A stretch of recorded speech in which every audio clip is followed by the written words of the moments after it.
Jean-Marc Barr, gost Beogradske hronike, pred premijeru pozorišnog komada, pa ni pozorišni komad, to je sve i muzika i pozorište i sve što treba, u Krajcerovoj sonati. Sve se dešava u nedelju. Je li u nedelju? Nedelju i ponedelju. Evo, Dva puta ponedelju. Nedelja i ponedeljak.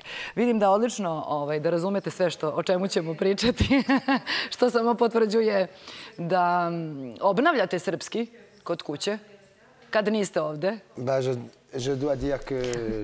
Moram da kažem da sam odrastao u Americi i mi smo prilično arogantni i neznalice, ali ipak doživeo radost Jugoslavije 80-ih godina i tragediju 90-ih godina.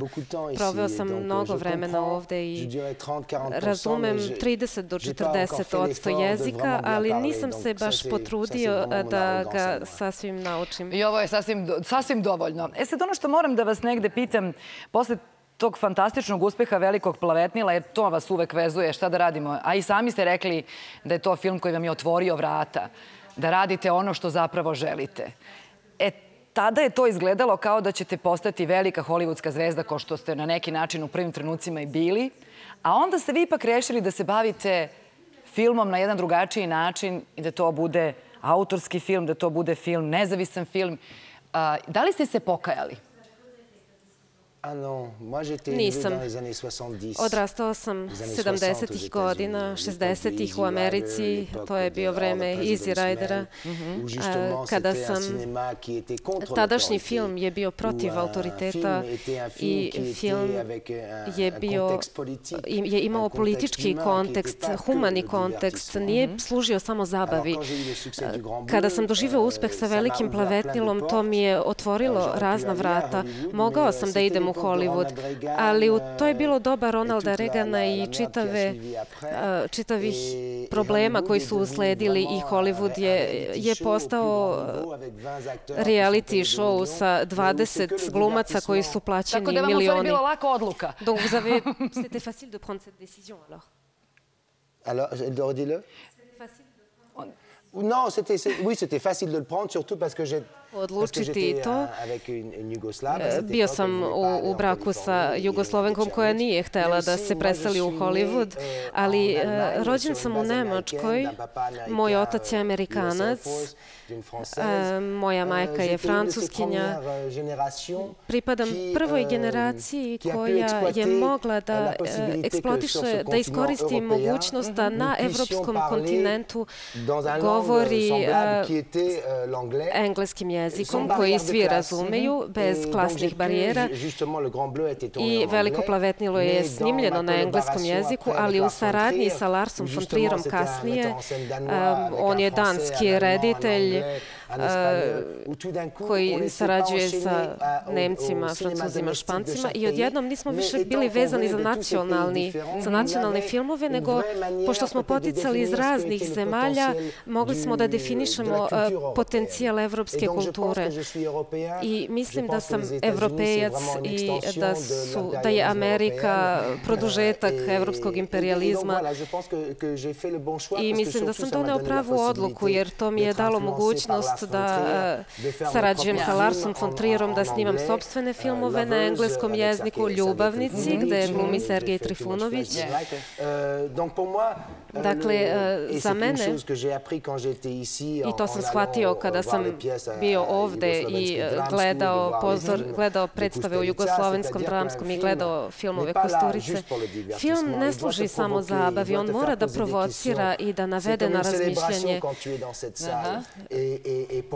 Za mene tradicija, jugoslovenska tradicija, srpska tradicija je bila nešto što me je zaista pogodilo, jer ovde reditelji su zahtevni. Sad ono što hoću da vas pitam, dakle sad ste mi rekli sve ono što sam u stvari potajno želela da čujem, jer ja verujem u heroje i verujem u to da postoji, da se sve u životu radi s razlogom i da neke ideje koje negde tu postoje u glavama i duši mogu da žive upreko svemu. Sad, kad ste mi to rekli, posle toliko godina, meni je mnogo lakše. Sad možemo da pričamo o čemu god. Ali ćemo pričati o nečemu što vas čeka u nedelju i u ponedeljak. To jeste opet neka univerzalna priča.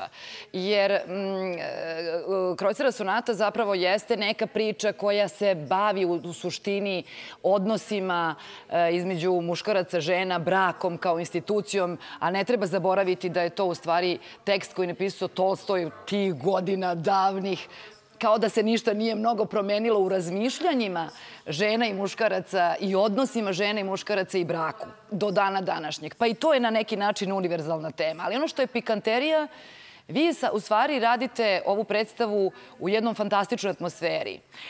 Vaša bivša supruga Irina Dečermić je neko ko je, čini mi se, nekako najviše obojio ovu predstavu.